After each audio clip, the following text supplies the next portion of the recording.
México, Estado, Nación y Comunidad. Pues solamente me toca darles la bienvenida a todas y a todos a nuestro evento de esta tarde.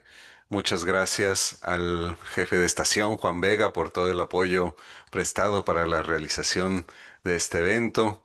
Eh, Thank you.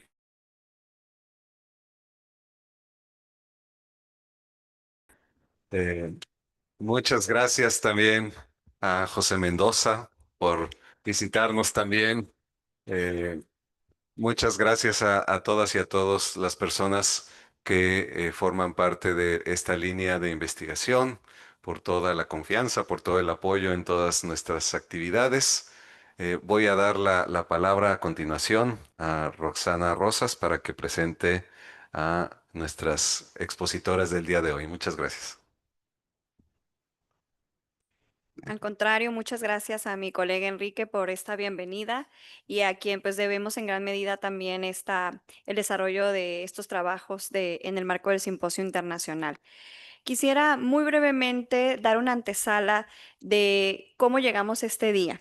Y en ese sentido, pues seré nada más muy puntual mencionando pues el trabajo que hay detrás de la línea de investigación México, Nación, Estado y Comunidad como grupo. Y ahí, pues este año dedicamos los trabajos al tema de la crimigración y género.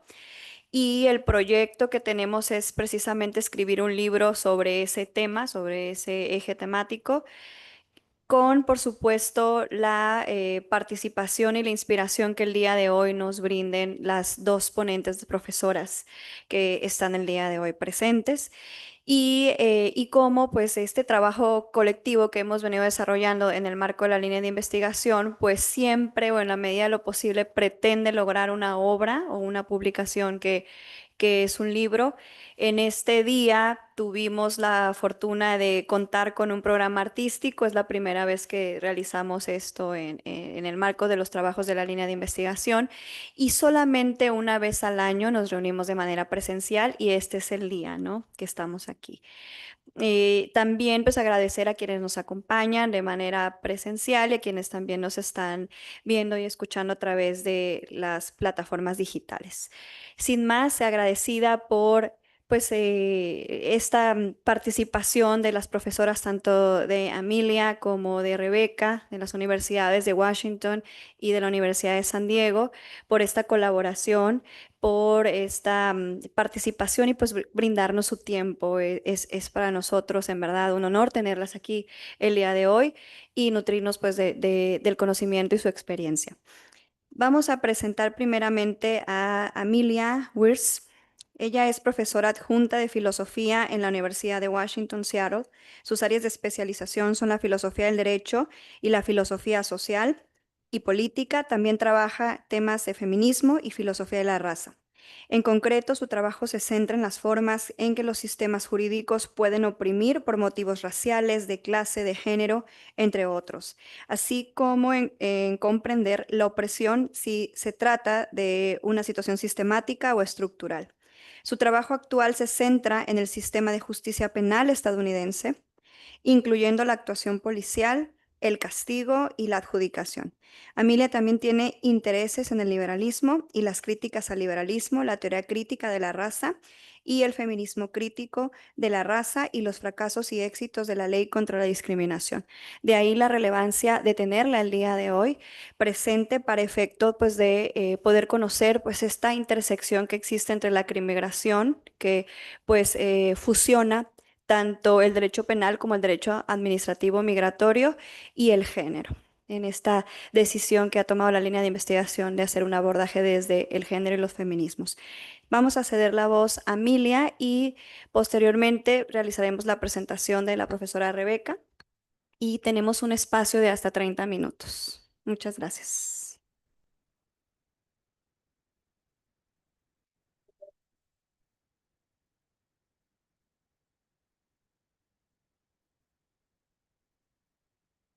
I'm going to come up here. I am incapable of speaking while sitting down, so that's why I'm going to have to stand up here, and I'm going to move around a lot, although I promise it won't, I'm not a good dancer, so it won't look like the other stuff earlier today. Just going to make sure that this works how I think it works. Oh, maybe I need to.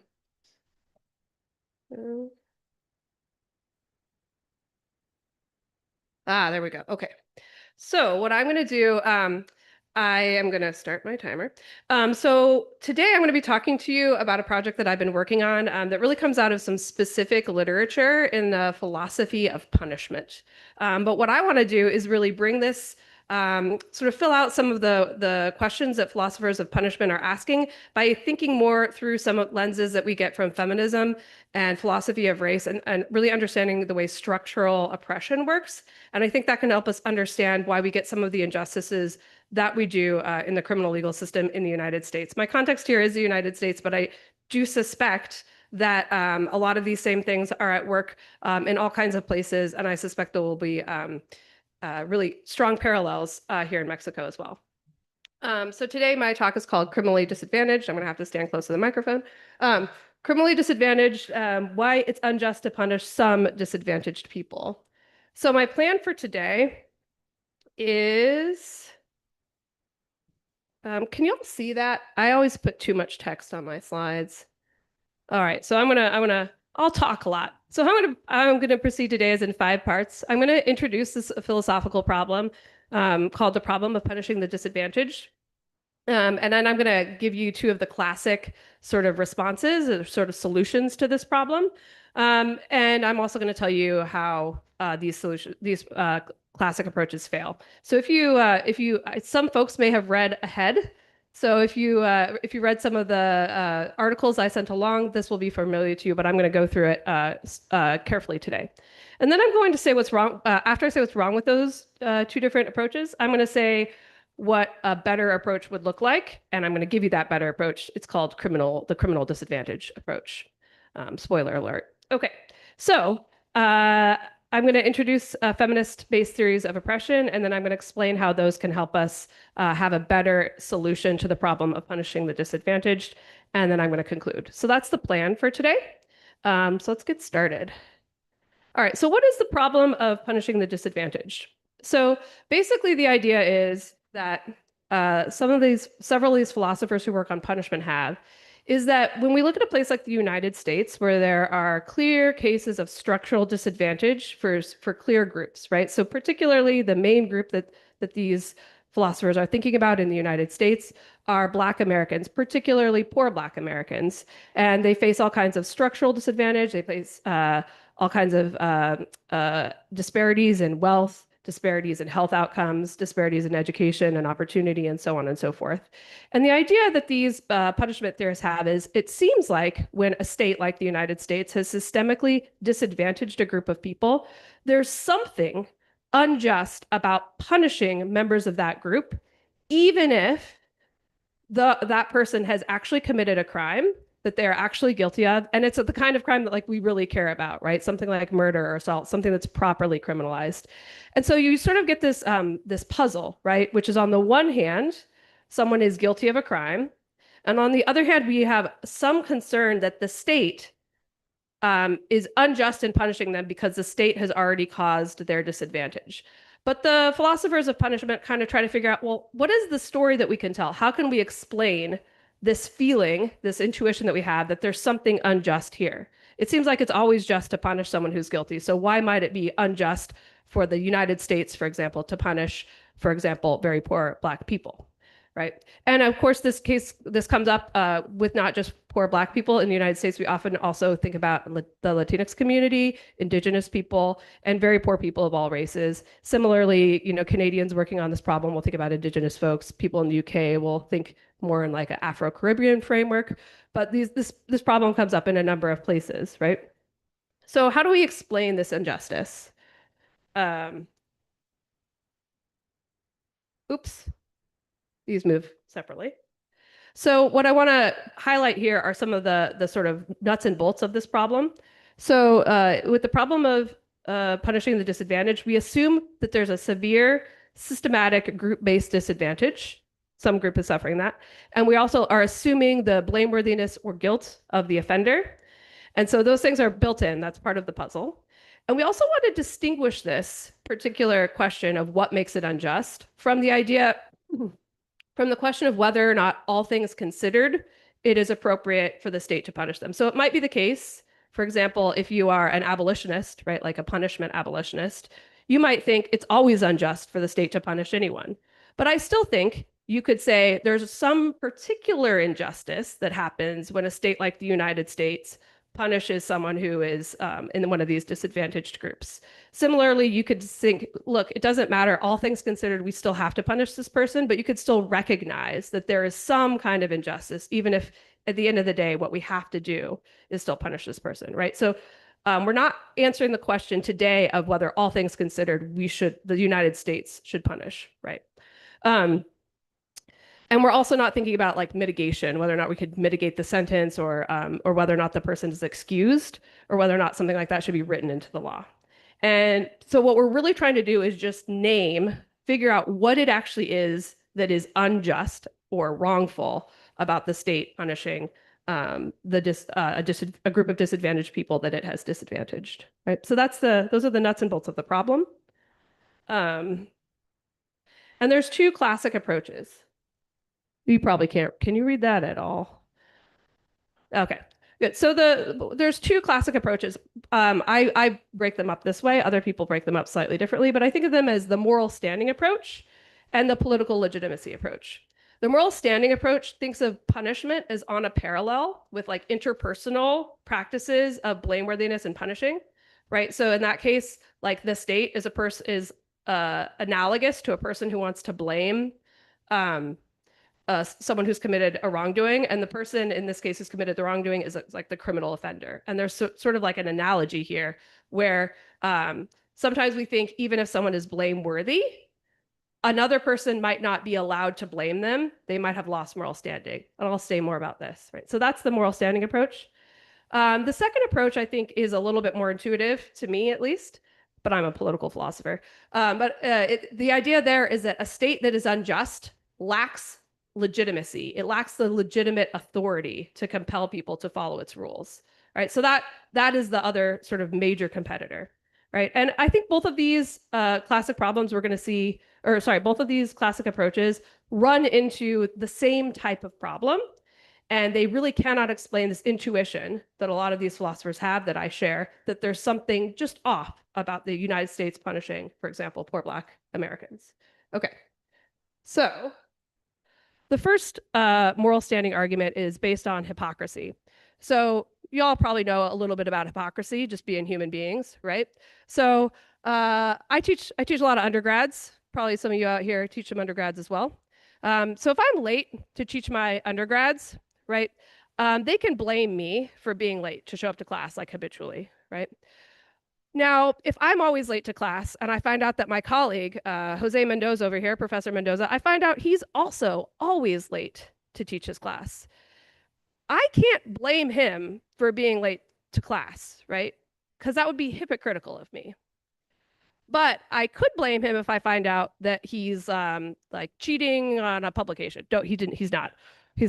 But like, let's say he's plagiarizing. I can, even though I'm late to class, I can still blame him for that, right? Hypocrisy doesn't mean I can't blame him for something completely different.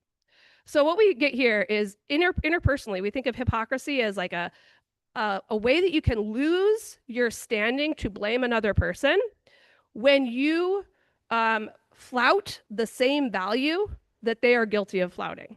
It has to be the same value, right? So I can still blame Professor Mendoza for plagiarizing, which he doesn't do, but I cannot blame him for being late to class. Okay, so it's value relative.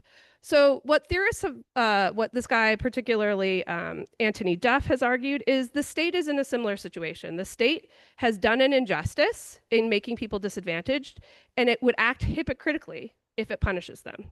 You might think that's a little weird.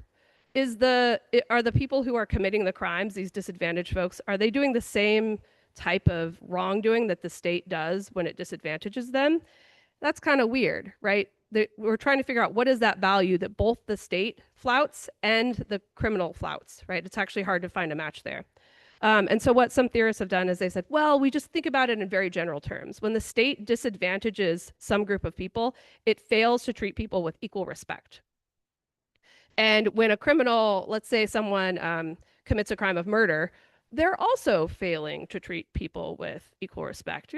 It's a stretch, but okay, we'll go with that. Sure, right? We'll grant that to our hypocrisy theorists, right? So the problem with that, though, you might notice, and this is the objection that gets raised to this view, is that once we make it so general, basically any person who commits any crime, whether or not they are disadvantaged or wealthy or white, whoever they are, they're also failing to treat someone with equal respect. So this is called the advantaged offender problem by Benjamin Yost raises this objection. And so what we have seen here is hypocrisy can't give us a particular account of why it's wrongful to punish disadvantaged people. It says, actually, with this account, the state can't punish anyone, or it's wrongful, I should say. It's wrongful for the state to punish anyone, right? So this account fails. Boom, gone. I should have put a big X through it. This account fails. Another version of a standing argument is a complicity argument, right? So I'm going to go back to my class at my earlier example. Let's say Professor Mendoza and I both occasionally late to teach our classes, and I see Professor Mendoza wandering off toward his class. And I see, well, it's only 2 minutes before he's supposed to teach. But I say, hey, Professor Mendoza, you want to go get a coffee with me? And I know that he's going to say yes because he loves coffee. True fact. And then he's late to class because he went with me to get a coffee. I am complicit in his lateness. And the idea is I have also lost the moral standing to blame him for being late to that particular class, right? Because I am complicit in that particular individual act of wrongdoing. Right? So this is the complicity argument. This guy named Victor Tadros gives this argument, and he says the state in the United States, or I think it's an abstract state, some state is complicit in the crimes of people who are very poor because we know, plenty of evidence, poverty is criminogenic. And so when the state has policies that make people live in poverty, it is complicit in the crimes that they commit because we know that that condition is going to lead to more crimes. It's much like me knowing I can get Mendoza to go get a coffee with me right now, right? So the state is complicit in those crimes. Now, Benjamin Yost says this has basically the same problem that the hypocrisy argument has.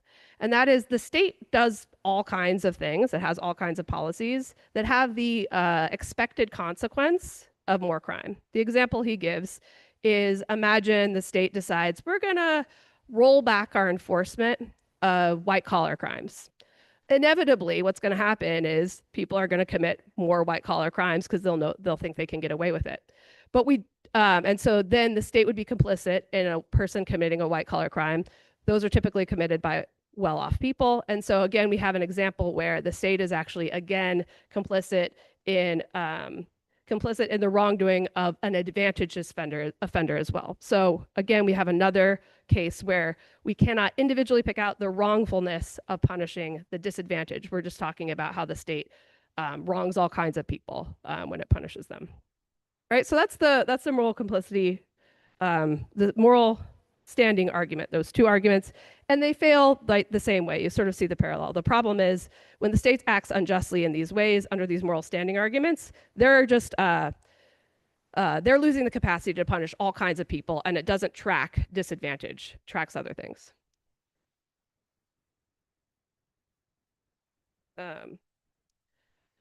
All right, so what about the political legitimacy arguments? I think these ones are a little bit more interesting. All right, so in these cases, we think, well, what's happened is the state has the authority to punish people in general because it has some political authority. And so this is not going to be crime or value relative as it was with the moral standing arguments, but these are going to raise, this account is going to run into a similar type of objection, and it's called the non-selectivity objection. So here the idea is, if the state's authority to punish is based on it being just, then if it's unjust, it loses its authority altogether. Again, it can't distinguish between punishing disadvantaged folks and punishing anyone at all, right? So there's a couple versions of this argument. I'm not going to go into them in too much depth, as I think the structure is really the same here. But the idea that Anthony Duff has is that the state is like a little political community, and the state owes it to people to enforce the laws of their political community and punishment is a part of that. But some people are excluded from that political community, in this case, people with extreme disadvantage. And so it's unjust for the state to punish those people based on a community standards when when it has excluded those people from the community. Again, the problem here is that that state that has excluded people is so unjust that it's lost its capacity to punish at all, right? Or its authority to punish at all. Tommy Shelby makes a really similar argument here, more on a Rawlsian, using a Rawlsian framework here. He just says, you know, the state's authority to do things comes from the fact that it distributes benefits and burdens in a reasonably fair way. When the state doesn't distribute benefits and burdens in a reasonably fair way, it doesn't have the moral authority to demand compliance with its laws. But again, the problem is this doesn't pick out what's wrong with punishing the disadvantaged in particular.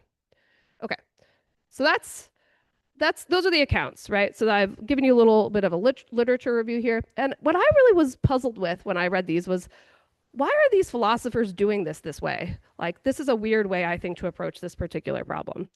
And I found that all of these philosophers make a similar assumption that I think is the source of their inability to distinguish between punishing the disadvantaged and the advantaged. So this is Tommy Shelby, who's a great philosopher. I actually like most of what he does. But he has, this is a longer quote. And I just imagine this is a weird thing to do. This chapter is in his book, Dark Ghettos, and he's writing about what is unjust about punishment in the United States. But he says at the beginning of this chapter, imagine, if you will, a criminal justice system that is itself impartial and fair, given the content of its public rules and the way the rules are applied and enforced. But the system operates in a broader social context shaped by deep structural injustice.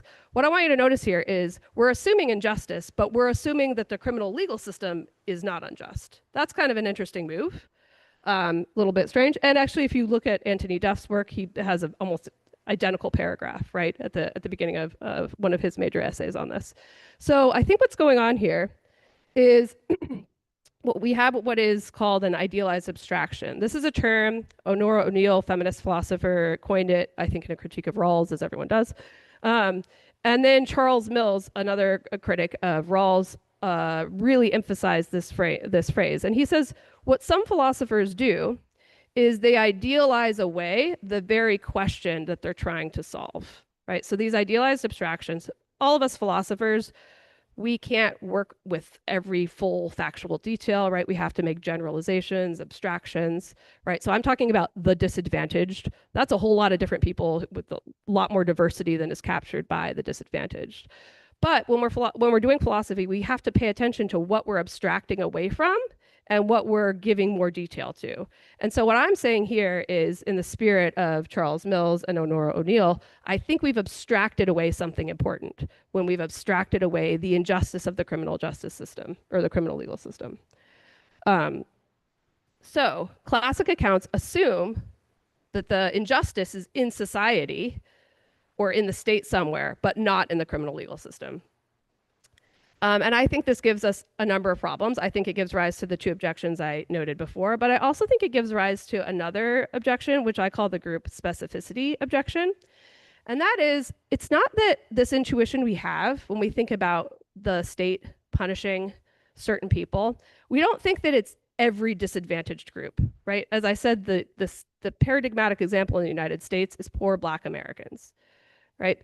And they are absolutely disadvantaged. But we usually don't think, for example, that there's something unjust about the state punishing non-poor white women, right? Who are oppressed on many categories, but it doesn't seem like that's has the same kind of problem that punishing a poor Black American would, right? And so I think, again, what we've done here is it's because we haven't been looking at the nature of the oppression that the criminal legal system creates, nor at the details of which groups what we actually mean by disadvantaged, who we mean by disadvantaged. Okay, so I think what we need to do to better understand this question is to really draw on theories of oppression from feminist philosophy and philosophy of race. Ironically enough, some of Tommy Shelby's work has been influential here for me. Okay, so the idea here is that if we think about the way oppression works, we can have a better idea of what we mean by disadvantage. I'm going to just say we should be using oppressed instead of disadvantaged. And we can also understand what is exactly unjust about the criminal legal system. So one of the things that I think you can draw, sort of if you step back and look at a lot of theories of oppression, there's two major features that all these theories basically have some version of these two features. And one is that there's like an ideological level that oppression works on, right? So you can think about like really harmful stereotypes about different types of people, right? Or you could think about even ones that don't seem super harmful but are kind of bad for the people. So imagine the idea that like women are sort of fit for the home or caretakers, right? So that's an idea. It's a stereotype. But we also have things happening at sort of the distribution level where we distribute benefits and burdens based on that.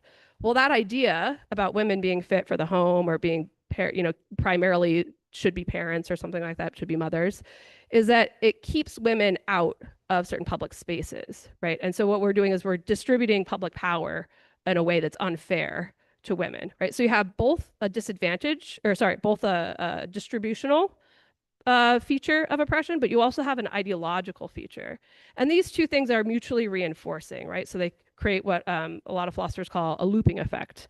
And so that means that the idea that women are better fit for the home sort of is a justification for us excluding them from public life. And likewise, when we look around in public life and there's no women, we think, man, it must be because they're not fit to be in public life, right? So there's this looping effect. Sally Haslinger, these are two different things here. Sally Haslinger is a feminist philosopher, among other things. And I think she describes this really well in a chapter she has on structural racism, one type of oppression.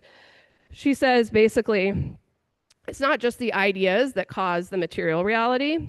She says, for it is just as true that individuals share racist beliefs because they live in a world in which certain groups get the good stuff. We learn about race and what different races deserve by looking around us, right? So she's referring to the idea that the distribution of resources, of benefits and burdens also reinforces our ideas about ideas about who people are and what they deserve.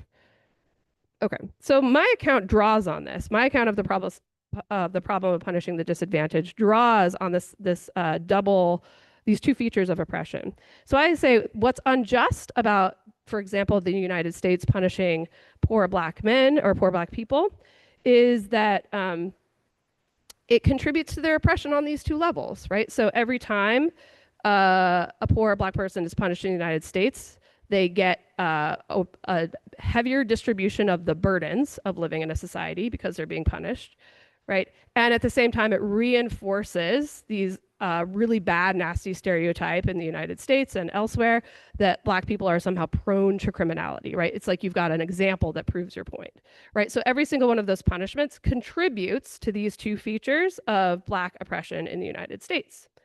And I think you could run the same example with all kinds of different groups. But notice that this doesn't work for every group. And that's because it only works for criminally disadvantaged groups. So that's a term I'm coining. And that's basically people for whom it's groups of people whose oppression is based on having an ideological framework that associates them with being criminals, and where there are also clear patterns of unfair distributions of burdens. So in this particular case, in the case of criminal law, that means overrepresentation in the criminal legal system as in places like police encounters, arrests, prosecutions, punishments, and parole, right? So you're disproportionately on the criminal side of the criminal legal system. And so it's only groups that are criminally disadvantaged that really generate the problem of punishing the disadvantaged. As I said, like this is not motivated by the idea that of the United States punishing middle-class white women. Like that's not who people had in mind when they came up with this problem. And so what we need to do is figure out exactly who is actually disadvantaged by the criminal legal system and focus on the disadvantage that happens in the criminal legal system rather than looking at society as a whole. So, okay. And in the United States, there's lots of evidence that the very poor and Black people clearly fit this profile, as do Latinx and Indigenous people. I have a publication on that if you're curious. And I think Another thing for us to notice, particularly when we're being attentive to gender, I think it's important. One thing that I think the philosophy of punishment literature could be enriched by is by paying attention to the fact that different groups are oppressed in different ways, right? This is something that a lot of feminist theories have grappled with for a long time and given us all kinds of tools for understanding. Even within gender, like white women and Black women's oppression is shaped differently, right? And so if we start to bring in all of those resources, we can not only understand the injustice that comes from the criminal legal system itself, but we can also start to understand, we can pay attention to the way different groups are actually shaped by those, by the criminal legal system's injustice, right? So we can also understand that even though white women face all kinds of oppression in other aspects of US life, for example, in the job market, for example, being disproportionately likely to be victims of gender-based violence, obviously gender-based, but sexual violence, right? Those things, though, are not associated with being labeled a criminal and being treated as such in a harmful way, right? So this allows us to really get a different picture of who the disadvantaged groups are and why punishing them generates this intuition of injustice. Okay, so I am wrapping up here. In conclusion, I want to step back because I think that what I've done today is I've given the beginning of an account of what is unjust about punishing certain disadvantaged groups, with my qualifier that it's not all disadvantaged groups, and it's that this punishment is actually a contributor to their ongoing oppression as a member of that group. Now, this doesn't mean, as I said at the beginning, that all things considered, this paper gives us enough evidence or gives us an argument to say we should never, therefore, in the United States, punish any poor Black person, right? We haven't gotten there. And in fact, I think Anthony Duff, who's written a lot about the problem of punishing the disadvantaged, has said there's a really core dilemma here, right? And this dilemma comes from the fact that in most cases, people who are victims of a crime are from the same socioeconomic background as the people who are committing the crimes, right? So in addition to being more likely to end up in the criminal legal system for committing a crime, a poor Black person is also much more likely than their white or wealthier counterparts to be a victim of a crime, right? And so Duff says there's this really complicated dilemma that happens because in a society where there is deep systematic disadvantage, we especially owe it to victims of crime from those particular disadvantaged groups to hold, he would say, to hold their offenders accountable. But if you're someone like Tommy Shelby, you might also say to be sure that we deter those kinds of crimes, right? That there's something valuable about punishing that we especially owe to victims of those types of victims from those disadvantaged backgrounds. And so we have a catch-22 here, where it's unjust for the state to punish the disadvantaged members of the group, but it's also unjust for them to not disadvantage or not punish the disadvantaged because they owe it to the victims, right? So he says there's a dilemma here and there's no real way out. Basically, when a state creates this much systemic injustice, there's no way for it to act justly, right? And so I think I'm not going to resolve Duff's dilemma. So if you were on the edge of your seat, I'm sorry, that's not going to happen. But I do think that my view gives us a little bit more to work with than either the moral standing view or the political legitimacy view. And that is because both moral standing and political legitimacy tend to be on-off switches, right? So you either, if you lack the moral standing, you lack the moral standing. And similarly, if you lack legitimacy, you lack legitimacy, unless you're Tommy Shelby, and then you have a complicated story. But in general, these are on-off switches, and I think that helps make Duff's dilemma stronger, right? You either have the standing or you don't. And so it's really unjust to punish. But I think what my view does is it gives us a fuller explanation of what the actual injustice is of punishing the disadvantaged without necessarily being an on-off switch. So we can weigh have more information to figure out how to weigh the importance of punishing the importance of the wrong of punishing the disadvantaged. And then we can also have more information to figure out when we're weighing on the other side of the dilemma what the value is that we get from punishing the disadvantaged, particularly for disadvantaged victims, right? So I think we have a better, fuller account, and it's more scalar, and so it's easier for us to figure out what to do in this dilemma. We have a better idea of what the trade-offs are. And I think the other advantages of my account are that it doesn't fall subject to the advantage offender problem or the non-selectivity objection, and my own objection, the group specificity objection.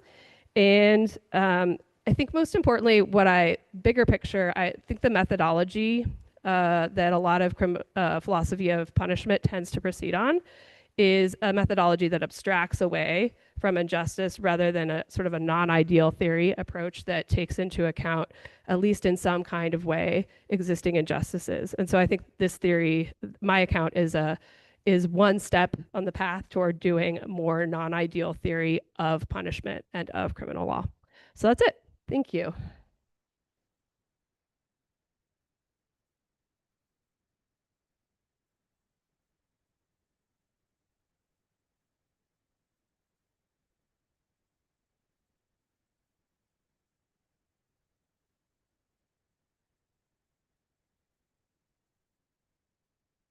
Gracias.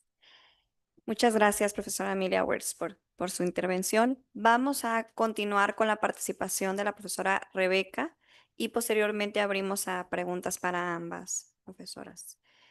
Rebeca Cazares Adame es directora de iniciativas transfronterizas y lidera el programa de becarios Border Fellows del Instituto Kroc para la Paz y Justicia de la Universidad de San Diego. Tiene formación en medicina y salud pública y su trabajo se centra en la salud, la migración, la prevención de la violencia, la reducción de daños y consolidación de la paz en la frontera entre Estados Unidos y México. Anteriormente trabajó en Prevencasa, una organización comunitaria en Tijuana, que brinda servicios de salud y reducción de daños a poblaciones en situaciones de vulnerabilidad en zona norte. También capacitó a estudiantes y profesionales de la salud para brindar atención especializada e informada sobre el trauma.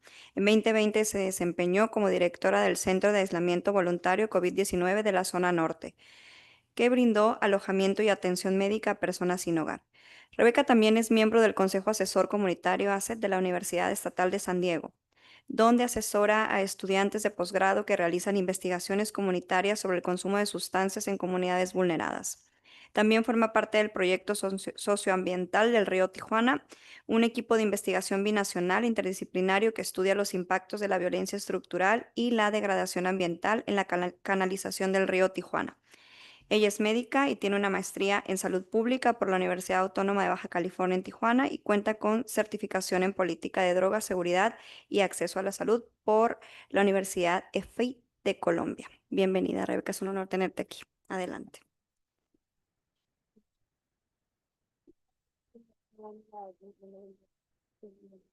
¿Quieres enviármela? Sí. Envíamela por WhatsApp y yo la...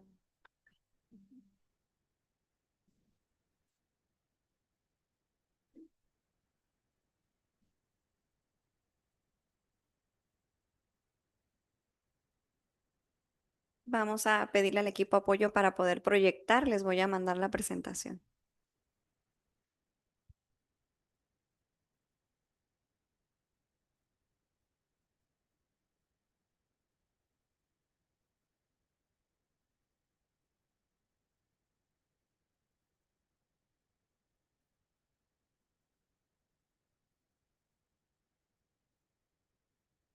¿No la tienes en WhatsApp? ¿En el celular? No, pero está en el correo. ¿Lo puedo poner como en el drop? Sí. Es que estamos transmitiendo así. Sí, sí, sí. Sí, sí, sí, gracias. Sí.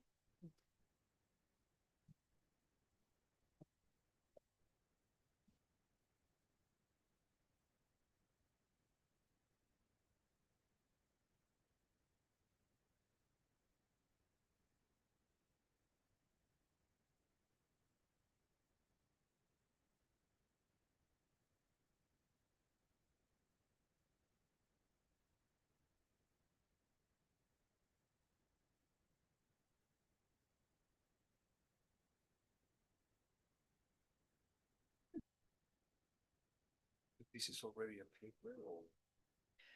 Yeah, it's much longer paper. It's a much longer paper, but I'm working on a book. no, one day.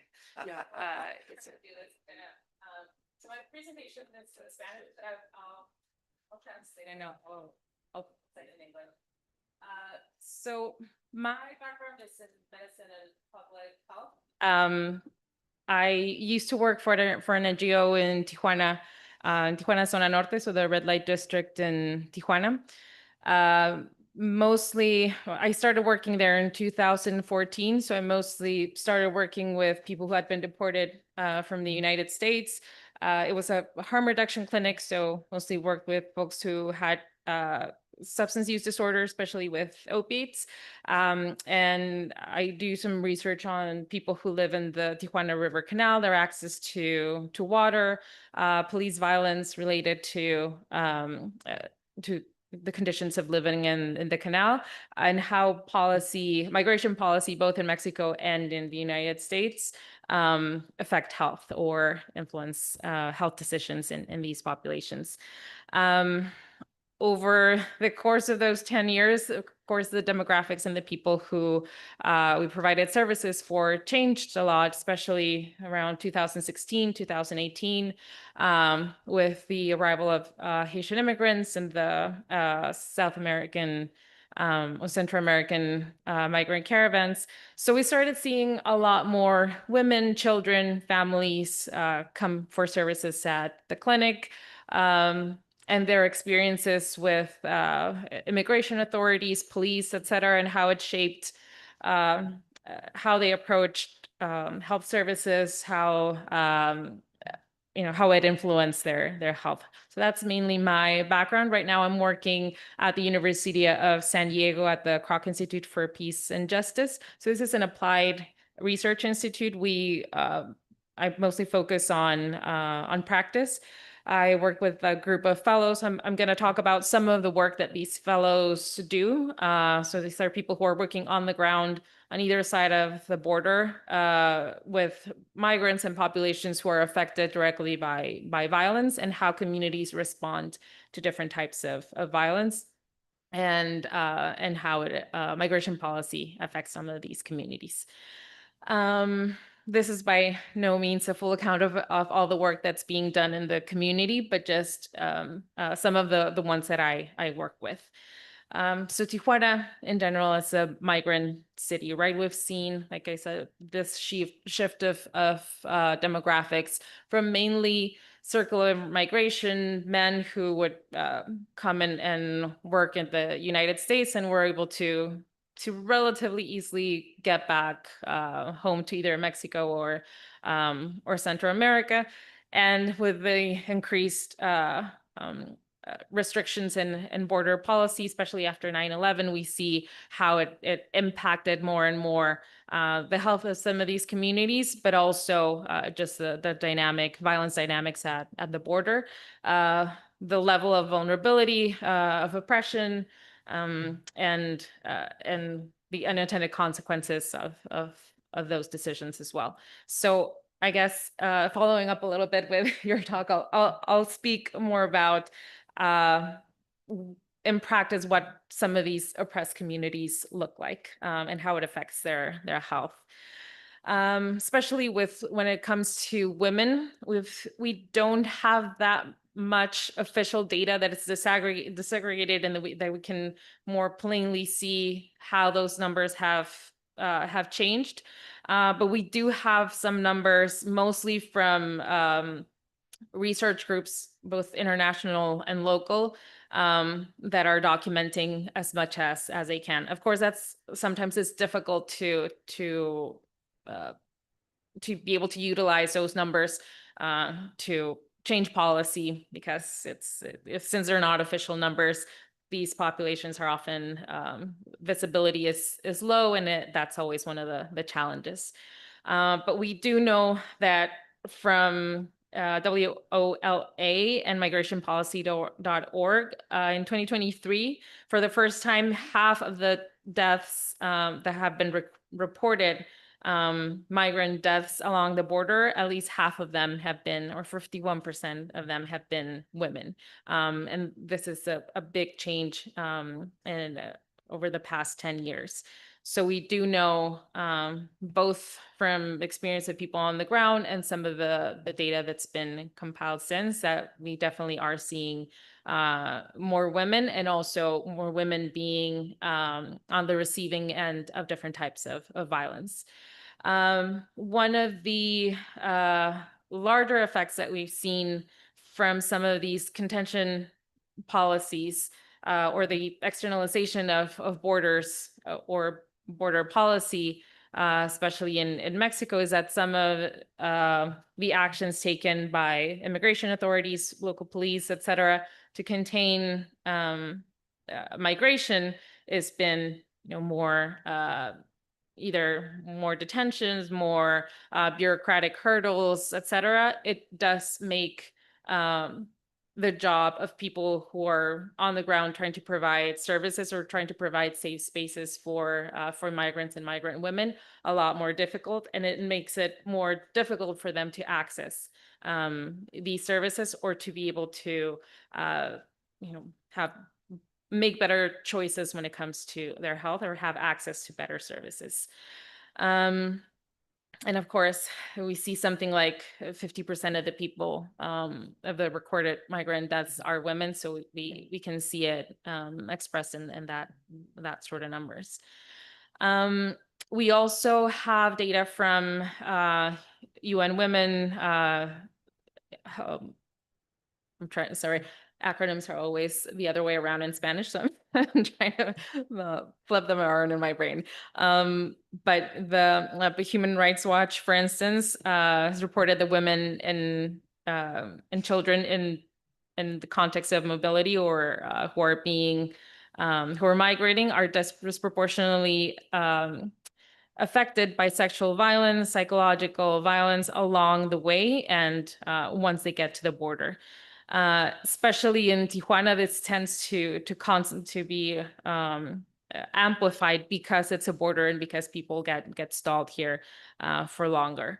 And again, these operatives, where there are more and more detentions, we can see numbers that are reported locally to go up when these trends go up.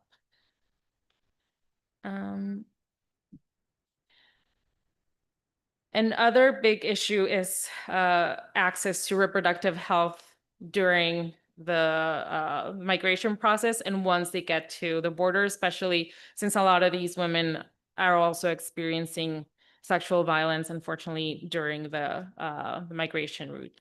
So I'll share some of the data that was collected by the organization where I used to work at. This was meant to be a larger research project. Unfortunately, due to time and funding constraints, it didn't turn out to be just the way we wanted. And one of the reasons as well is that we weren't able to add a qualitative aspect and interview women on these experiences, because it can also be something highly traumatizing, and that requires a good level of resources to be able to do safely. So this is, we gather some of the data from June 2023 till April 2024 of women who went to this is a community clinic, so they went to the community clinic for services, and these are women who had experienced sexual assault during the trajectory from either. Most of them are from Central America. Some of them were from Haiti, and a good portion of them were also Mexican women who had been displaced because of violence. So the majority of women were between 18 and 30 years old. Most of them, around 50 of them, were single women. The main objective was to get to the United States, or to be able to cross over to the United States. They had been in Tijuana for less than a month. 40% of them have been in Tijuana for less than a month. and 35% were displaced from different parts of Mexico, experiencing violence, and 64% were from other countries, mostly from Honduras, El Salvador, Venezuela, and Haiti. About 9.5% of them had higher education, but most of them were at a high school level.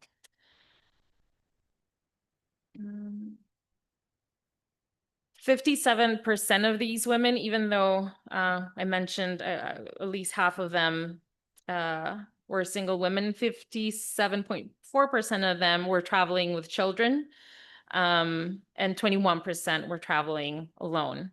Most of them had been traveling by bus, and around 60% of them have been traveling by bus. Around 25% were traveling walking, and a smaller percentage by train. Most of the women who we encountered and we interviewed, or these are also just some data pulled up from medical, from their records coming into the clinic, had been staying at shelters, at different shelters, mostly from civil association groups, and about 4% were in state shelters. Around 8% of them were living in the street, though. So from these were a total of 42 women. From these women, 40.5% reported 1 to 4 events of sexual assault during that time.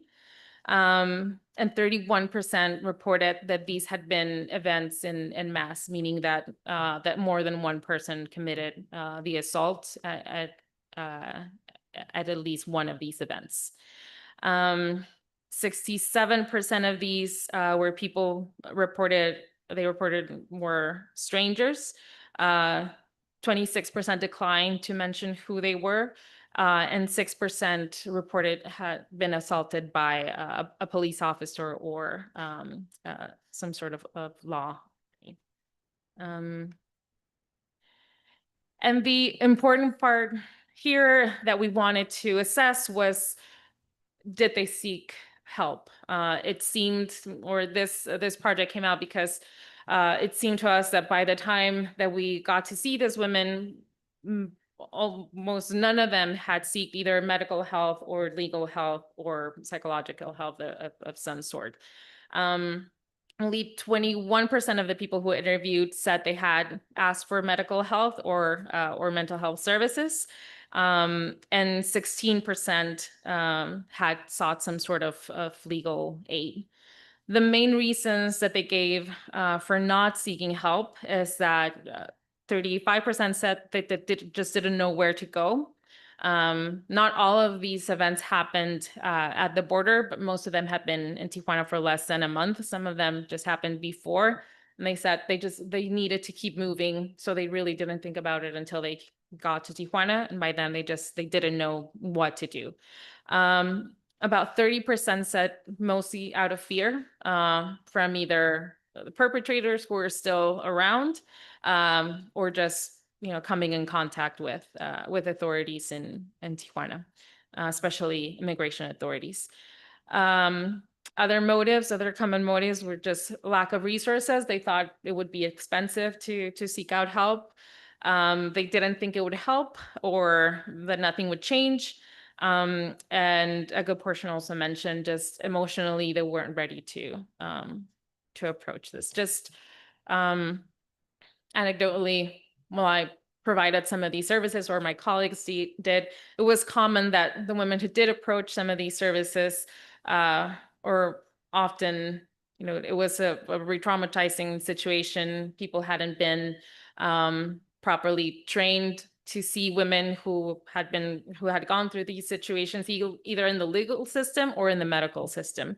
So it was also, it reinforced this idea, or this notion that nothing would really come out of it if they did.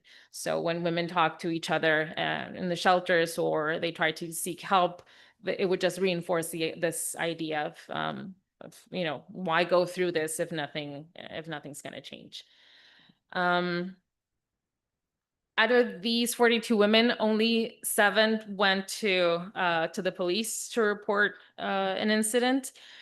None of the 7 women who said went to the police received or were directed to medical attention in the first 24 hours of asking for help. One of them said they did receive help after 3 days. One of them said it took about a month for them to have her case heard, and 4 of them said that when they asked for help, it was for legal help, it was denied. Like I said, we didn't include a qualitative component to the search, but some women just offered, some of their subjective experience with this, and it was some of it was pretty daunting. So I wanted to share one of the quotes that we got from one of the women who said unfortunately, she was raped by 2 men on her way to Tijuana and Monterrey. She said, my 2 children were there with me in a dark street. I had to leave the group I was with because I was looking for food for my kids.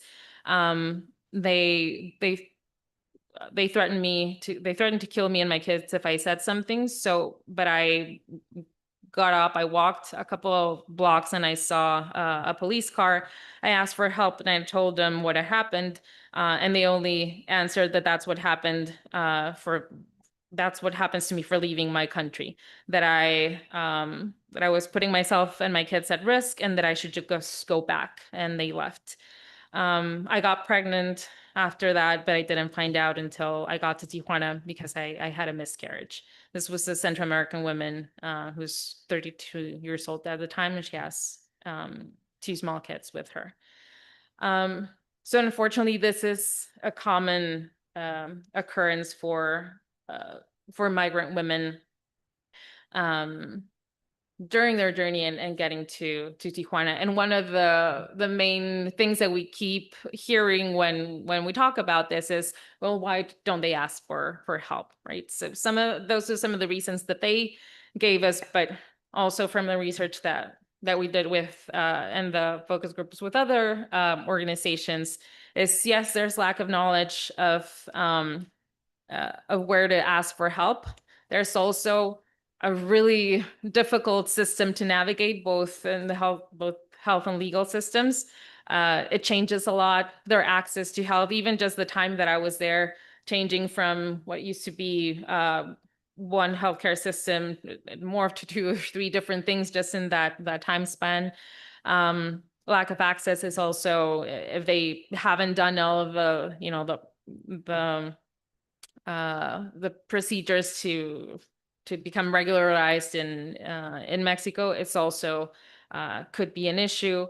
There's a lack of specialized services for people who have been in these positions or who have gone through traumatic experiences like this.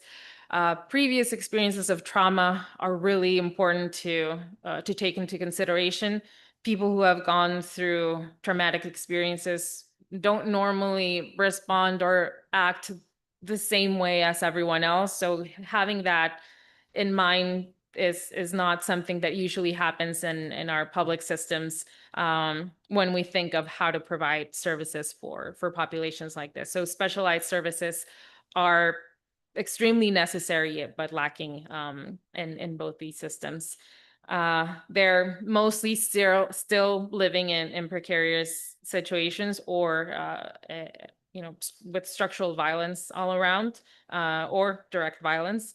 And there is a very legitimate fear and untrusting and lack of trust in local authorities. So we see all of these adverse conditions in these shelters, and when they seek help in these systems, if they ever do. So that's that's just feeds into this loop of structural violence and of why people don't seek help out.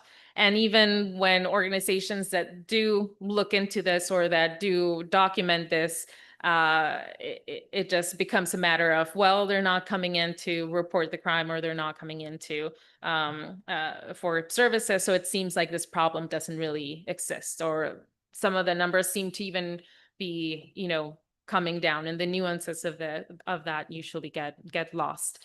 Lack of documentation is always a big issue.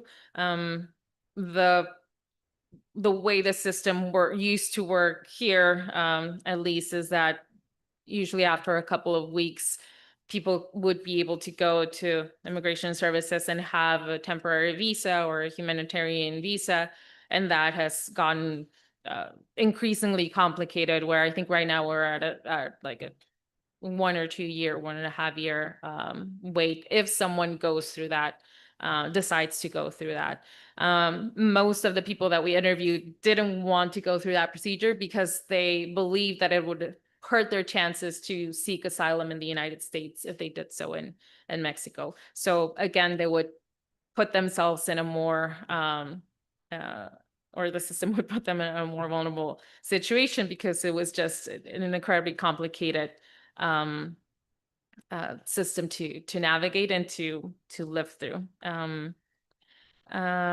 Institutional violence and police violence was recurrent as well. So that lack of trust in authorities is also pretty legitimate. We also saw these lack of, like I mentioned, specific services for women. In the case, for instance, of Haitian women, language was a barrier. Cultural differences were also a barrier. So we started seeing more community groups try to fill in those gaps, where we could get more specialized treatment and services for migrant women. But even then, sometimes it's a big hurdle. We have, for instance, an organization called Justicia en Salud. It's a midwife group of women who are providing services for migrant women, especially Haitian women. And at some point, they removed their capacity to provide birth certificates for these women and their newborns. So it's always a struggle with the system, even when there are local groups or even amongst migrant activist groups to do something about that situation, or how to fill in those gaps. Some of the other organizations or groups that are working towards this, we have one of our fellows at USD is working on a project called the Migrant Parliament. So they go around in shelters and different migrant groups to look for leaders in the community to raise a certain legal issue or an issue they want to enact policy change. And since they can't do it directly, they look for a legislator who could do this for them. But they organize an assembly, and they teach them how Congress works locally and how they could pass a law. So the first one they did, and I think it's still on the floor, is having to do with language justice in schools for people who speak Haitian Creole, and they want to. Unfortunately, it's not mandatory for schools to either provide Spanish as a second language or communication to the parents in their original language. So they're trying to change policy so this becomes mandatory for all, at least at the elementary schools. And the second big piece is with obstetric violence and migrant women. So one of the things I want to change is that the midwives will be able to provide birth certificates for the women and their newborns, and also look into obstetric violence in public hospitals in Tijuana. Expanding not only access, but also specialized services for these populations are also something that the community works are always working towards. And when it comes to criminalization and detentions, We have locally an organization called Alma Migrante passed a piece of, what did I say? Amparo in English. Habeas corpus, This purpose. maybe. So, Habeas corpus, maybe. Is the Habeas corpus. same. so yeah. Habeas corpus. I think so. So basically, to make it so that municipal police or local police won't be able to detain migrants, ask for their migratory status or take them to immigration authorities in Tijuana.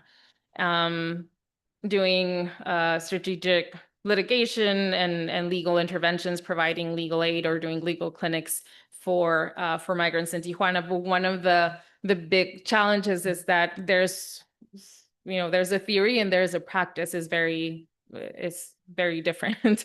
So whenever, and it's been the same with health policy, whenever we raise one of these issues, usually the answer is, well, that's not what the law says, but the practice looks very different. So fighting with that is always a problem.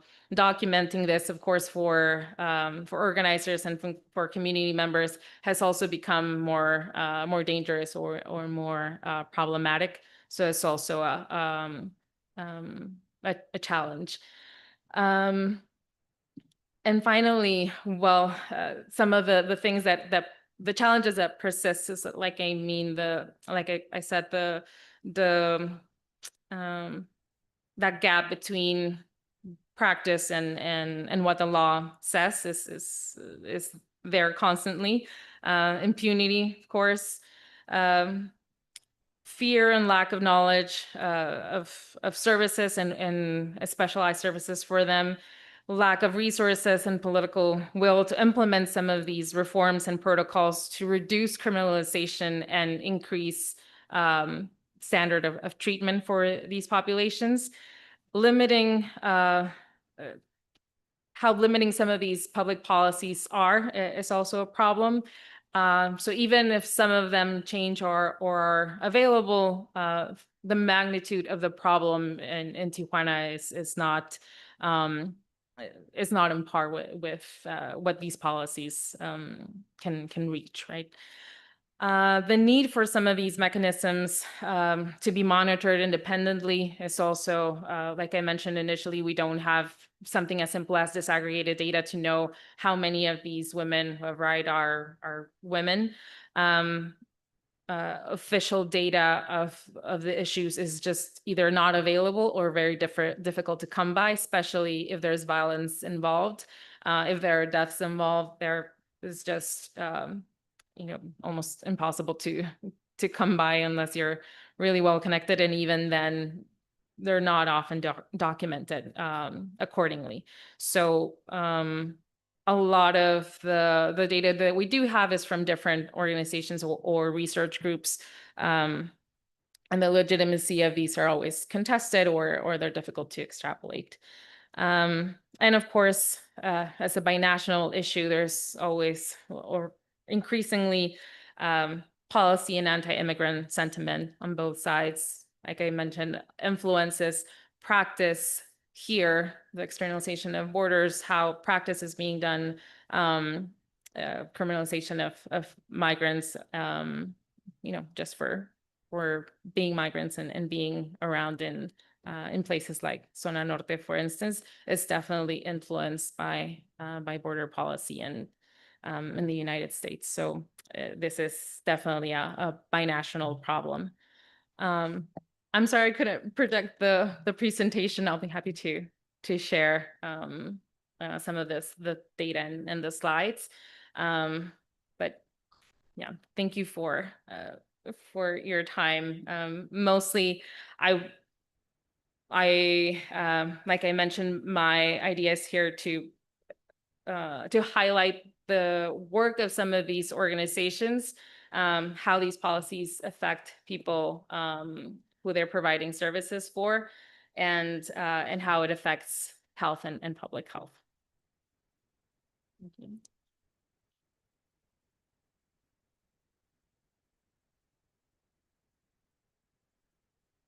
Agradecemos a la profesora Rebeca por su presentación y a continuación vamos a iniciar una sesión de preguntas y respuestas para que podamos tener interacción con nuestras dos ponentes. Por allá ya tenemos una persona. Si nos pueden auxiliar con el micrófono, muchas gracias.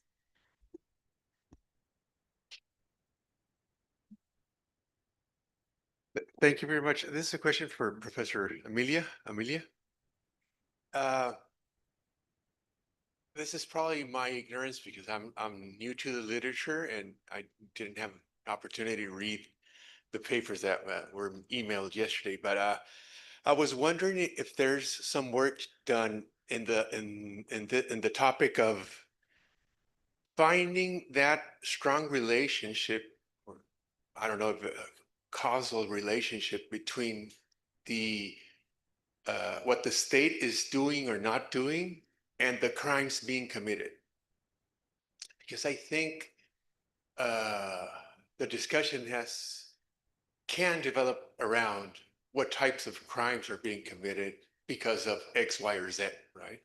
So I don't know if that's something that's analyzed, and if so, how does it work out? Because for me, it is really important to find that strong connection between the injustices and the crimes being committed. So that's one issue I'm having trouble with to accept the conclusions of the paper. And the other issue is if you can develop a bit more about the legitimacy of the state. Was wondering, I kind of got the idea at the end that in your explanation and your paper and your arguments, it's a matter of degree, not a non-off switch. But I was wondering, how does that play out in the sense that does the state possess legitimacy to punish in general, or it does not? And how could that idea of degree plays out with the paper? It's probably an unjust question because you're still working on it, but I was wondering about that. Thank you. Thank you so much for those questions. They're really on point, so thank you for that. So the first question is is there like a sort of empirical or other information that strongly connects the nature of the state's wrongdoing with the crimes that are then committed? So I mean, partially the answer to this is a philosophy answer. And by that, I mean, it's not super empirically grounded. I tell my students, I'm like, there's facts and then there's philosophers' facts. So, I mean, a lot of times the theorists that I'm speaking of, there's a bunch of them. There's like a whole debate on this. So like someone like Victor Tadros says, I take it as an assumption. He assumes, two things at the beginning of his paper. Number one, poverty is unjust. And number two, poverty causes crime, right? So he's assuming, and there is some evidence of that, So I think the literature itself is not robust on this topic. And I think, though, that it doesn't quite matter. And here's why. So I think it doesn't matter because we're assuming that the person is guilty of committing the crime. And I also think that like what we're not trying to do is it's not the complicity argument, right? So the complicity argument requires that the state does something that causes the wrong. I'm not relying on such an argument at all. I'm saying it's unjust for the state to punish this person because punishing gives, even though that person might deserve it, whatever your theory of deserve is, even if they might deserve it, they are part of a pattern of oppressive distribution of harms, and each iteration of that is part of, you can't have a pattern without iterations, right? So each iteration contributes to the overall pattern, and the overall pattern is the unjust thing, right? So I don't think my view depends on the complicity argument, and the people who do depend on it, they're philosophers and they assume it. So and the second question, sorry, I'm going to go faster, I promise. The second question is the legitimacy of the state. So I don't So this is another one that I think is not a problem that I have to answer given my theory. Tommy Shelby actually has a really lovely, if you're interested in punishment and legitimacy, it's one of my favorite pieces on punishment, chapter 8 of his book, Dark Ghettos. So he says the state, he makes a scalar argument about legitimacy. He says a really super just state has full authority to demand compliance with its laws. A state that is not that, still, because it is in the best position to have policies that reduce crime, and crime hurts people, that it is responsible for. The state has what he calls, it's like a lesser kind of enforcement. He calls it enforcement legitimacy. And it means that it's allowed to punish people in order to deter mala in se crimes, but it's not punishing people because it has the right to enforce its own laws. So he has this like two kind of versions of legitimacy. I think more or less that works. Like I don't disagree with him, but I don't think that my argument depends on legitimacy. Yeah. Thank you.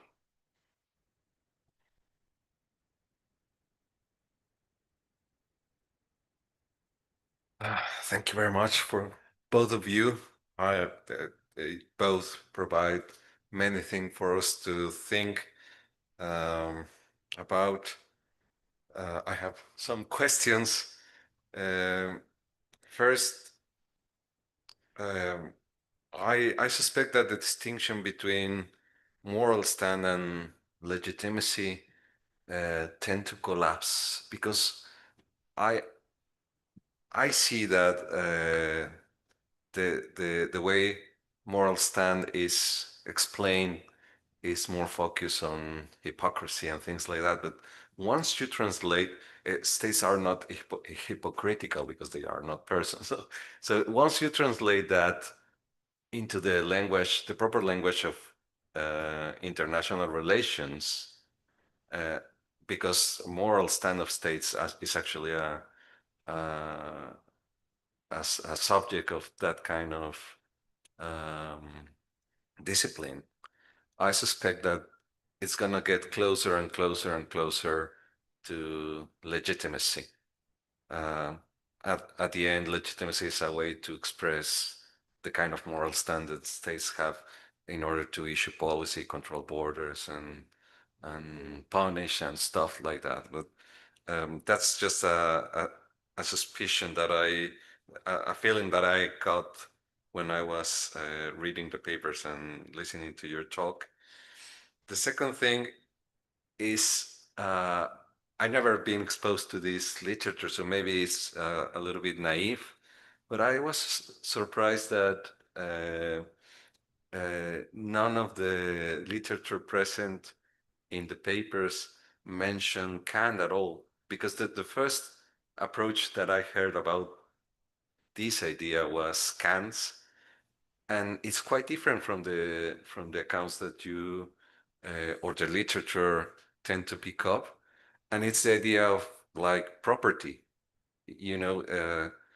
Property is something that I'm not going to use the normal Kantian jargon. Property is socially constructed. And says transcendental and things like that, but it means transcends the subject and something close to socially constructed. So if you want to be able to claim that something is yours and ask for the state to punish someone for taking your stuff, then you need to be sure that everyone has the right amount of things. So you need to participate in the creation of a just state and things like that. So the argument is there focus on the creation, on the what is private property, what is rights of property, what is rights against interference. So I think that the argument is more based in the construction of social justice as a whole. And then after you are done with that, you acquire the right to ask for the state to punish someone else. And I think that's a little bit different because it begins in in your participation in the creation uh, of a system of justice and what it means to have private property and rights and things like that. I don't know. I was just surprised by the idea that that is not present in any of the accounts that the literature has. And I don't know. At the end, I found your account very interesting because I'm also drawn to theories of oppression, and I tend to think that they solve a lot of uh, fill the blanks that other over abstract theories don't do. But then I think that you might find yourself in a bit of a slippery slope because you might end saying that uh, that you have to distinguish between a system of oppression using rules to oppress people and law. So you will find that uh, if you have a system that benefits only the white males in your state and disadvantages other people, then that might not be law at the end. So as it is not law at all, then it doesn't have the right to punish people. So you could describe uh, you could describe it as a police state or something else, but it might not be law at the end. So you will end again to this case of losing authority to coup. And I think this is that's why it was very important to have Rebecca's account here, to uh, have a more clear description of many kinds of disadvantages. Because I'm not sure if this kind of approach could extend to immigration policy and immigration law. I did something of the sort in some papers, uh, but you could say also that states lose moral standing or legitimacy as the migratory system legally disadvantages some people over other people. Um, so, for instance, Mexico does that all the time, that it is legally disadvantages all these people that Rebecca described. So then it loses all moral stand or legitimacy to defend the the moral rights of Mexicans abroad or elsewhere. So I don't know if this is I don't I might like or dislike the spillover effects of some conclusions that you explained in the legal system that may have spillover effects in some other areas of policy or law. So thank you very much to both of you.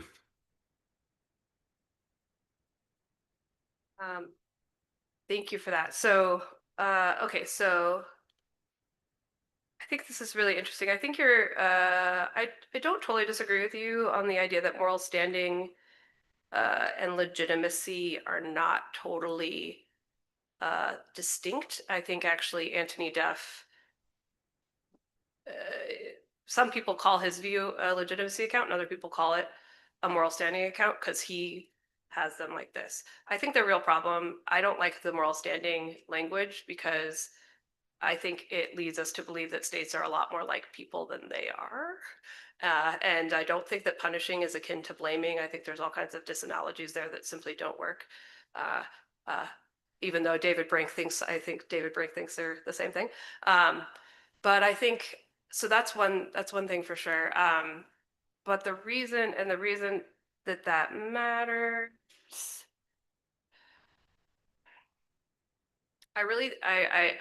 I think I fundamentally am sketched out by, that's the technical philosophical term, sketched out by the idea that that that so this moral standing thing moves to this idea of legitimacy, that like the state somehow is like a person, and so what it does here impacts the legitimacy of what it does over here.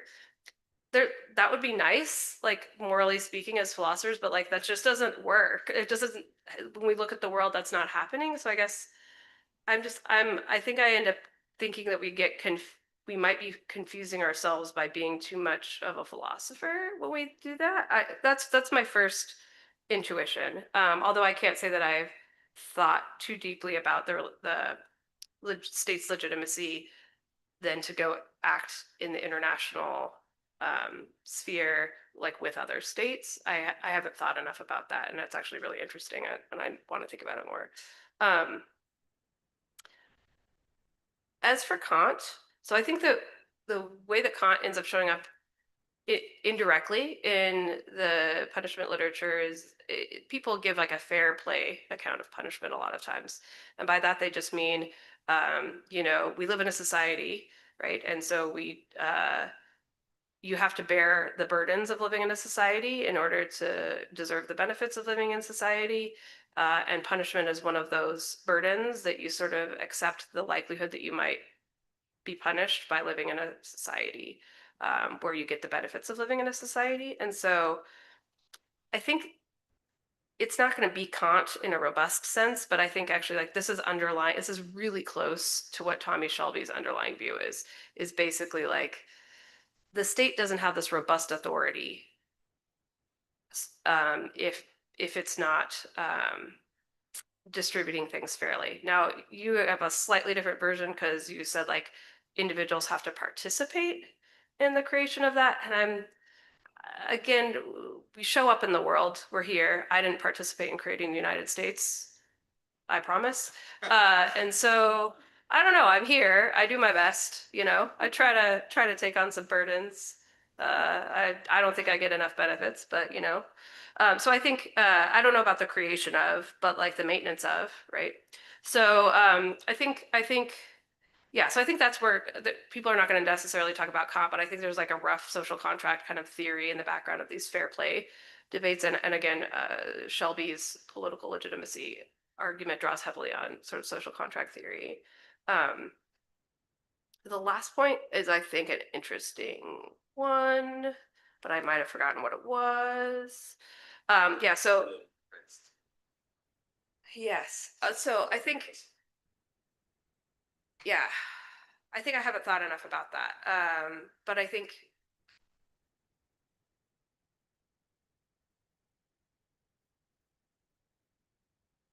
that in the immigration debate, particularly around how whether or not states can justify through the idea that states are, what is the word, immigration people, when the state has all the power to do whatever it wants. What do we call that? Self-determination. Yeah, when they're self-determined, whether or not they can therefore decide to exclude people immigration-wise based on like race and stuff like that. I think it's a similar problem. I think we can just say like, no, because you shouldn't participate in oppression. And I think some of the debates in that area of immigration, philosophy of immigration, I think, again, get caught up in a fun philosophical puzzle when there's maybe a more obvious answer. That's not a considered judgment. That's an off-the-cuff idea.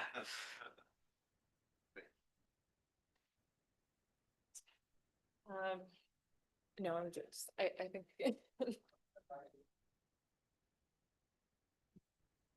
No, no quise agregar. Sí. ¿Quieres? Adelante. I need to speak through my whole ignorance of the topic. It's my first time in punishment theory and how it connects with theories of oppression. I'm following the argument of Professor Camacho, but I differ in some parts. For example, the part that the idea of law is if it creates social disadvantages, it cannot be called law. Yes. I really think it could be law because law is not something whole moral, it's more like a social practice. Word. Yeah. So I'm distancing from that part of the argument. But the part of the argument that I can follow is that the idea of we have this obligation to contribute to create social institutes and that whole topic. Maybe it's because we have this reciprocity obligations to our compatriots or members of citizens, whatever. But my question goes to the idea of oppression. I it strikes me very hard the idea of that oppressed people is punished in unjust ways. So I can follow that. But in the text and the argument points out the idea that if people are excluded, social excluded, they don't have a moral duty to obey the law. In that whole topic, my problem with that is how can oppression can reconcile this kind of obligations to obey the law, reciprocity obligations, and moral obligations we have with other people in membership. So how this theory can reconcile with our moral obligations to toward our compatriots or citizen members or whatever. That's the part of the theory that it strikes me. I don't know if in the papers or something there's a response to this, but I feel there's a blank in that part. Yeah, no, good. So first off, I'm a legal positivist myself. So law's a law. It might be unjust, but it's certainly putting people in prison. So that's a joke. I love to debate my natural law theory friends. Okay, so I think this is important. This is an important distinction. So again, Tommy Shelby's work on this is so full of helpful distinctions. So I'm borrowing some from him. But one way to think about it is, look, he would say this is, and I mostly agree with this. In a just society, I would have obligations to other members of society, and I would also have an obligation to the state to follow its laws, right? So when the state, though, is no longer just, I lose the obligation to the state, but I maintain certain obligations to other people, right? So regardless of the state doing anything, it's wrong for me to murder you. I owe that to you to not murder you, right? So 100%. So should I murder you? I have violated your rights, I've done something morally bad to you. The question is not whether or not I've done something morally bad. It's whether or not the state has anything to say about it, right? So this is why moral standing is typically so tantalizing, because moral standing usually says, if the moral standing is like not about whether or not someone is blameworthy, it's about whether or not this other person is allowed to blame them. So I'm going to hold constant that yes, they're in this case a disadvantaged person who commits murder. They have done a wrong thing. And so the question is not, have they done a wrong thing? The question is the state allowed to punish them? Does that clarify the... But even though the state fails me and just state and whatever, I think even if I'm oppressed, I own that duty to the state and my compatriots because I'm participating in social life. I think that kind of duties are part of social life, and we cannot depart of that kind of moral duties. So that's my problem. How can oppression can give us an account of how we must fulfill our moral obligations?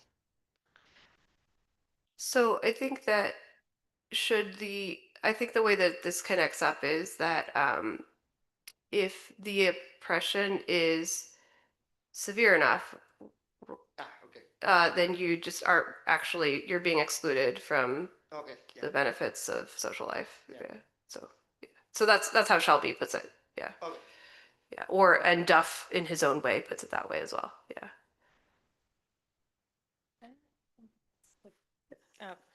Well, yeah.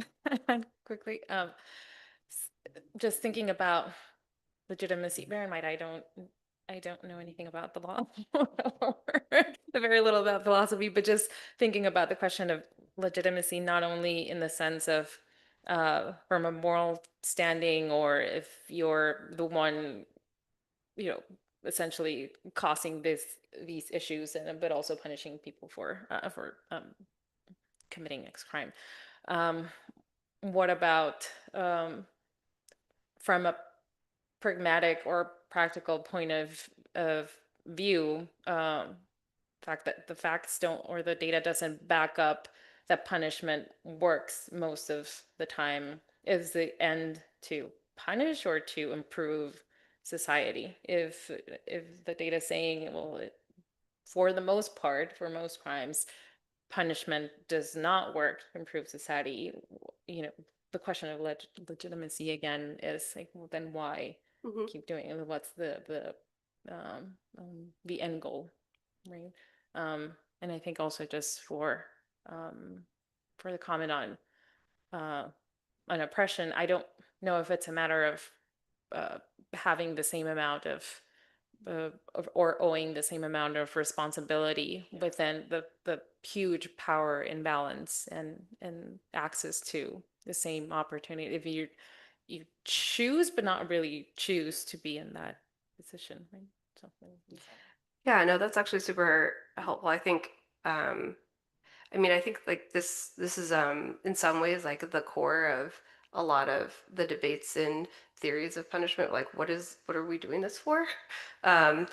It's really, we all agree, like, it's harmful to be punished, right? It's by definition harmful. And so the two classic theories are, number one, we do it because we think it will reduce crime overall. It's like a deterrence type of model usually, or incapacitation as well. And I think on those, if that's your view, then yeah, we have to actually pay attention to the actual data of like, well, does this reduce crime? Does it reduce crime just as much to do a much shorter or less severe sentence? Or maybe it reduces crime a lot more to like help people get new job, rehabilitation or all kinds of things. And I think you're right. The evidence is just like, certainly what the US is doing now is not an effective way to reduce crime. It's just not. And there are other folks who, this is not my view, who are retributivists, and they think it's just just to do justice is simply that you have to respond to someone's wrongdoing with punishment, and that's just what justice is. That's not my view. And there's like a lot more complicated versions of this, but I think you're right. And I think so. Tommy Shelby, who's one of these theorists, he agrees with you. Like, the state should do the thing that makes there be less violence. And if that means that the state, even if it is illegitimate, if it would make less violence by doing some amount of punishment, that's what it should do. So he has to kind of like do all these moves to make that work. But I think like we often lose sight of the fact that, like, what is it we're doing again? Philosophers, by we, I mean philosophers. So thank you for that.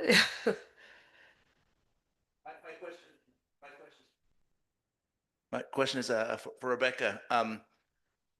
I actually mean this as a compliment, but I know it might not come off as a compliment. I found your talk disturbing and depressing. It happens a lot.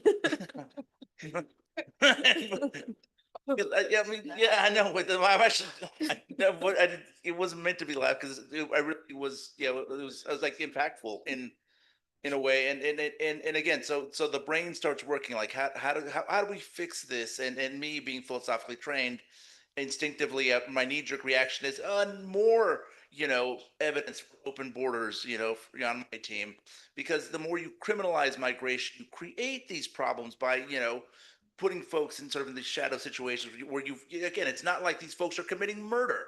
Like moving around to give your kids a better life should not be a crime, right? You've socially constructed this thing as criminalized. And then I'm also persuaded though by an activist journalist theorist. David Bacon wrote a book about 10 years ago called The Right to Stay Home. And I thought that was very impactful. And I actually, so maybe not in the in the punishment literature, but I do think in the immigration literature, the complicity argument has some traction to it, which is that you sort of do this double move. At your border, you pretend to be all law and order by the books, but yeah, you are the cause of a lot of folks having to move. And I mean, by that, I mean, like a lot of the migration is better classified as displacement or forced migration. And I thought David Bacon was onto something where folks, all things equal, they would rather stay home, but now they've been sort of forced to migrate. And so this is just more of a comment to prompt you, because I was hoping that maybe you could say something that make you feel less depressed in the sense of like some potential like solutions to this. Because again, what I've just thrown at you is a lot of idealized solutions, right? Yeah, if we could snap our fingers, who wouldn't want to create a situation where the U.S. isn't constantly invading Central American countries and fucking shit up? And you know, or snap my fingers and we have a world of open borders. All those things would work. But that's the philosopher and anyway, I'll pass it on this way. But I was wondering if you had some thoughts. Oh, that's I think that's incredibly complicated, but I'm gonna attempt to be a little bit philosophical. I think something you said earlier caught my attention where you were talking about some of these philosophers, and one of the failures is that they're operating under the same assumption. I think some of the best solutions sometimes come from removing ourselves from certain assumptions that we already just inherently, have. Like, for instance, something is wrong. Someone did something wrong, so we need to punish it. So there's no, in many things, not only with crime, but I'm always, have my public health hat on, but with health behaviors as well as substance use, et cetera, if punishment helped, these wouldn't be problems anymore, because that's all they, that's the only way we think about how to fix them. But I think it's an incredibly difficult thing to do, to take your head out of that space of how things are, of these assumptions, or how things operate. So it doesn't mean like abolition, for instance, of prisons, industrial prison complex, of borders in general, just seem insane to many people. But it, even if it moves the needle a little bit, I can say that at a community level or at a local level, some of the best solutions usually come when people kind of, think, if we completely change the way that our mind operates, or that initial knee-jerk reaction of how things should play out, some good comes out of it. So that's my only hopeful note, that some solutions do come out. However, since we are embedded in these systems, there's always one step forward, 10 steps back or most of the time. But yeah, it does move a little bit, little by little. Thanks. Enrique, am I allowed to ask both speakers a question? So great, maybe I'll start with Amelia. I appreciated your overview of the previous theories, and I found it convincing what you said about them not being able to address the problem that you're concerned with. Before I ask my real question, I'll just make sure I understand the argument. If I understand you correctly, you're not concerned with questions of justice and punishment regarding every possible group. It's rather specifically pertaining to the group, I believe you called them the criminally disadvantaged, who are those who are subject to an ideology that associates them with criminality. And that's how you get to your punch. Okay, great. So if that's the case, then a question that arises in my mind is, how would you handle cases where the legal system is interacting with people who are disadvantaged in some sense, but are not criminally disadvantaged in the specific sense that you're concerned with. So, one example, if we just want a concrete example, I'll take a white woman because you use them as a contrast class. So let's say there's like a white woman living illegally in the US under the table. As you know, as Rebecca's presentation reminds us, to not have the right immigration papers, you can be very disadvantaged. There are theories of oppression that would cover her, whatever.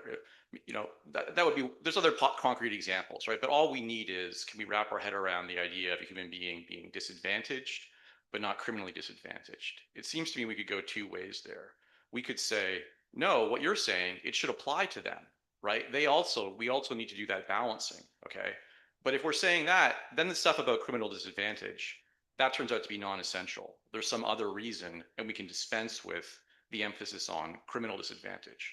Alternatively, we might just bite the bullet and say, too bad for them, right? But that starts to seem counterintuitive. So do you have any thoughts on that?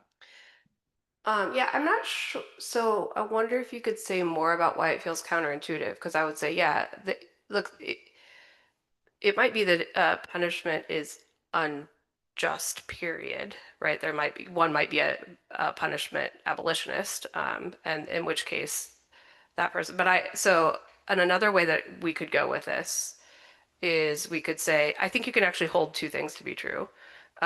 You can hold my view to be true, and at the same time, like a legitimacy view. So you could say, number one, there's something particularly unjust about punishing criminally disadvantaged people because it reinforces this ideology and this unfair distribution. And a state that does enough of that kind of stuff, disadvantaged stuff, loses its authority as well. And so it's wrongful for them to punish everybody, including the non-poor white woman in my example. But yeah, so but I guess I don't have the intuition, and I think it's notable that all of the literature gives all kinds of examples, and it's never white women. It's always like ethnic, racial minorities and poor people. Yeah. So my white woman include every white woman. It was just somebody, we could even take out white women. Let's just have a case where the person is disadvantaged, but they're not criminally disadvantaged. That's the real force of my question. Yeah. So it's not to the end of abolish punishment, right? And the reason those cases, I feel like you got to say something about them because by definition, they are subject to the downside of the unfair distribution. They are disadvantaged in some sense, but the causal story for how they got to experience that unfairness is not the causal story that, if I understand your account, is important because they're not subject to that ideology that defines the group that you are concerned with. But it seems like part of the force of your account just derives from the fact that there is this unfair distribution. And that seems conceptually distinct from the ideology as serious as it is. So that's why I focus on a specific case. And I agree, I'm not talking about like, okay. Yeah. So I think I should maybe be more specific about what I mean by unfair distribution. I mean unfair distribution related to criminal law. So like in general, white women are not overrepresented in fact, they're wildly underrepresented in arrests, in prosecutions and convictions and in prisons, right? So I mean specifically and I don't think punishing them does anything. Punishing one white woman doesn't add to a pattern of unfair punish, or no, I shouldn't say, doesn't add to a pattern of unequal representation of white women in the criminal legal system. It doesn't, because there is no right. Okay, so I was, but I wasn't, again, my example was like, say, a white woman from Canada or anywhere living without papers in the US. That's the specific group that I had in mind. So I'm not making a point about white women in general. So, so somebody can be disadvantaged and they can be subject to the normal full scope of punishment on your view. And it's not meant to cover those cases, if I understand. Yeah, I think I'm biting the bullet. Yeah, I'm biting the bullet, but it doesn't feel like a bullet to me. Funny how that. Okay, great. Okay, we've made progress then. Okay, great. Rebecca, you had some very powerful stuff in your presentation. The stuff about the migrant parliament was really interesting. So I'm just curious if there's any other kind of like realistic reforms, like we don't have to wait till open borders get here. Are you aware of any kind of policy initiatives or ideas that are maybe a little bit more realistic, achievable, that might go some way towards, addressing some of these issues? Um, like I said, it's usually feels like a one step forward and 6 back, but communities all over the border are always working on solutions and how to make life even just a little bit more uh, bearable for migrant populations. But the I think one of the biggest challenges is just how much stuff changes from one moment to the other. So even if something is done at a community level, like for instance the migrant parliament, with the changes at the border and just the migration flow dynamics, etc., that might not even be an issue in a couple of years if we don't have a big enough Haitian migrant population in Tijuana, for instance. Right? That's just like a small example, but just how we did a study on the resilience of migrant-driven organizations at the border. And one of the things that kept coming up, and this was a study done during, or about the challenges during COVID, the first Trump administration, Title 42, remain in Mexico policy. And basically people said, how can we even budget for our programs if we don't know if this is going to be relevant next month? Or so that solutions are always being thought of, but it takes time, resources, looking for funding, justifying what you're doing is difficult to do when it's constantly changing. So in addition to all the problems I mentioned, keeping them, I mean, there's always the issue of sustainability, but also is this even, going to work or be needed in a couple of months is a problem. So I don't know if that answers the question, but there are always people on the ground, trying to make it, make life better for themselves and their communities. One of the things that I think works best, even when the population changes or people move on, is the reputation that stays behind certain places, organizations, communities, etc. So that for instance, the clinic that I worked with for a long time, people would still come and it's like, I heard, on my way from Guatemala that this is where I could go and get services. So establishing trust in these communities, even as they change and things evolve, is one of the uh, successful parts of that community organizing. It's a nice example. Thank you. Thank you for the both of you. I have a question for Rebecca. In light of the upcoming collective book, I was wondering how we can highlight the urgency of studying the issue of violence against migrant women. What would you suggest? How to highlight the issue of violence against migrant women. Oh, I think, I think tonight was an interesting exercise in threading the needle and just ideas that seem so different to begin with, but just how interconnected these issues are, I think is just always important to highlight. I think there's a lot of work going on regarding violence towards women and migrant women, both in the US and in Mexico. But one of the things that I think is always useful to highlight is how this, comes together, how it theory comes into practice and how even, thought experiments, systems, et cetera, translate into how different communities are affected in practice and what strategies could be useful to either mitigate or start shifting the way that we do things. We have a question for the public in Zoom. I think it's for Rebecca. What minimum fairness and non-harmful penalties let the state punish disadvantaged people without double standards or hurting reforms? So what was What minimum fairness and non-harmful penalties let the state punish disadvantaged people without double standard or hurting reforms?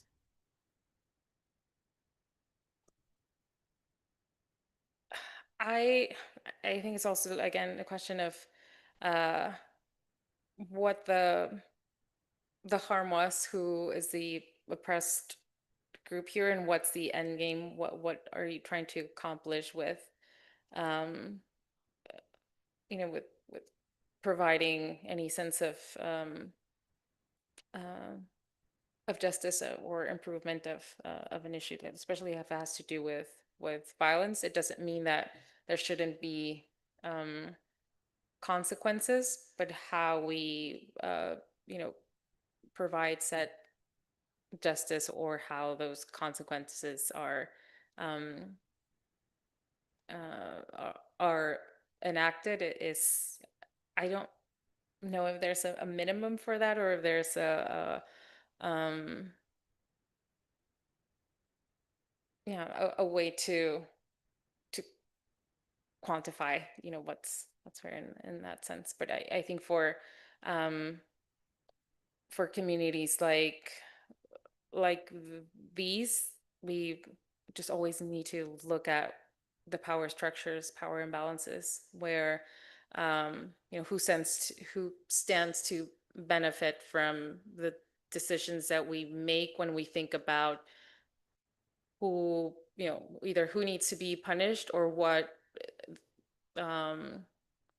consequences there need to be for any injury that is committed. And it definitely needs to be with the particular context or the person's circumstances or that community's circumstances in mind. I don't know if part of the question, I'm sorry, I kind of threading that to part of the question that you meant earlier with white women had also to do with not only if they were criminally more susceptible or vulnerable, but you mentioned something about does their oppression or the way that they could be oppressed come from the same place as someone who's not white, for instance, or I think ultimately, even if the consequences are different, the root of the oppression is probably still the same, right? The same structures, patriarchy, capitalism, etc. Even if they translate into different consequences in the legal system or otherwise, the structure is still, the root is probably still the same. So I think that's more of a question for philosophers to get down to that root. I'll leave it to them. But when it comes to practice, we definitely need to do a much better job at discerning, what the end game is, what we're trying to achieve. Is it punishment, or is it improving, the way that we live as a society? Are we really looking to decrease violence? And if it's some sort of punishment, what does the evidence say? And it shouldn't be like more of an all hands on deck sort of situation instead of just the, the the heuristics of it is something goes wrong, you need to punish it. Do you want to say something about this question? No, because I think my brain didn't record it. Okay. Sí, ya no tenemos más preguntas, entonces en este momento daremos por concluido nuestro Simposio Internacional de Crimigación y Género. Muchas gracias a quienes nos acompañaron de manera presencial por la gentileza de su tiempo y su presencia, y a quienes nos están escuchando a través de las plataformas digitales. Muchas gracias.